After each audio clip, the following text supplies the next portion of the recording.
You ask Tiger to solve. This deals with linear equations with one unknown. The final result is x equals 7. Let's solve it step by step. Group all constants on the right side of the equation. Add 1 to both sides. Simplify the arithmetic.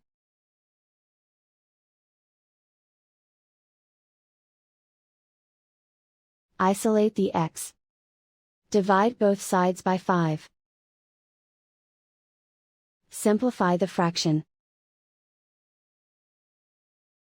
Find the greatest common factor of the numerator and denominator. Factor out and cancel the greatest common factor. And so the final result is x equals 7.